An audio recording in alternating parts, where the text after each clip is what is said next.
Hello, friend. I'd love to share something with you that I've noticed after all the years of being creative.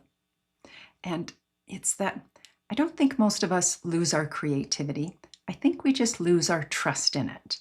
And because a lot of this with conversations that I've had with other people, this has really been resonating with them about creativity and trust. And so because of this, I'm offering an online live workshop with Asemic Writing so that it addresses this, and we're going to explore this together. And I'll tell you more about that at the end. But for now, I want to tell you about what I think about this, where the trust goes.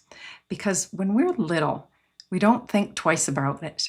We draw, we scribble, we have fun, we make marks because it feels good to make marks and experiment, and we aren't thinking about style. We aren't thinking about whether we like it or even others like it, or if it's good enough. We're just curious. And then somewhere along the way, something changes, right? And instead of asking, what could happen if I try this? We start asking ourselves, is this good enough? Or what if I ruin it?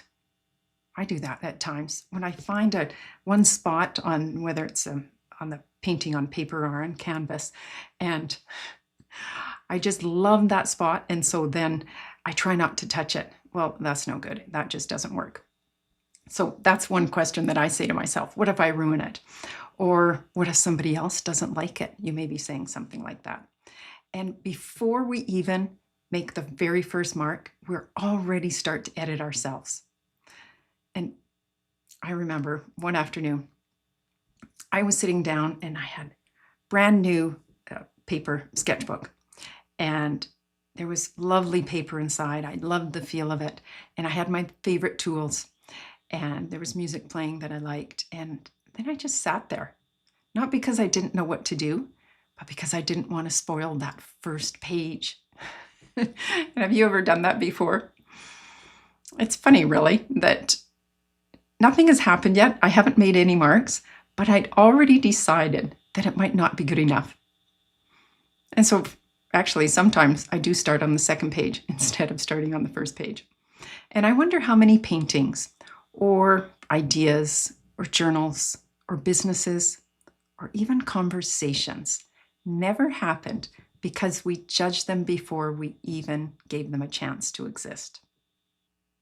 And sometimes I think we edit our lives the same way we edit a page. And that's actually one of the reasons that I love Asemic writing. And if you've never come across it before, to put it simply, it's writing that isn't trying to become words. There's nothing to spell correctly, there's nothing to explain, and nothing that has to make any sense. And somehow, isn't that just incredibly freeing to you? It's just so much fun. And your hands, they start moving before your mind has time to even take over. And with Asemic writing, you can stop trying to make something impressive. You simply respond. Line after line, mark after mark, and somehow something begins to soften because you realize you're not making a masterpiece, but because just for a few minutes, you stop judging yourself.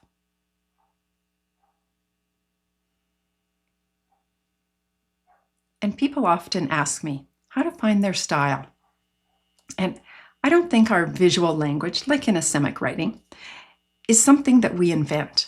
I think it's something that we notice. That's what's already inside of us. And it begins to appear when we stop trying so hard to make everything so right. If you'd like to experiment with this, here's something simple I would like you to try. I want you to just take one piece of paper, take a pen or marker, even a crayon, and set a timer for 5 minutes. And just make marks. Slow marks, fast ones, tiny ones, curvy ones, messy ones. Don't try to create something beautiful. Just notice what your hand wants to do. And soon when you keep doing this, you're going to start to notice what repeats. And you're going to notice what feels natural. And you might be surprised by what your hands already know. And the more I do this, the more I believe creativity isn't really about making art. It's about making space. Space to breathe. Space to notice. Space to hear yourself again. And if this speaks to you, I would love to invite you to join me for my live online workshop. It's called Visual Language Through Asemic Writing. And we're going to spend 90 minutes exploring these ideas through just simple mark making. I'll give you some prompts, and we're just going to have some creative play because there's no pressure, there's no perfection. It's just curiosity and freedom. And I'll leave the description the details in the description, the caption below, if you'd like to join us. I hope you do. And whether I see you there or not, I hope that you're going to give yourself 5 quiet minutes this week with a piece of paper, a pen, a marker, and permission to begin before you know where it's going to lead. Until next time, be curious, be kind to yourself, and leave a little more of your life unedited. I'm Lynette Melnick. Thank you for being here.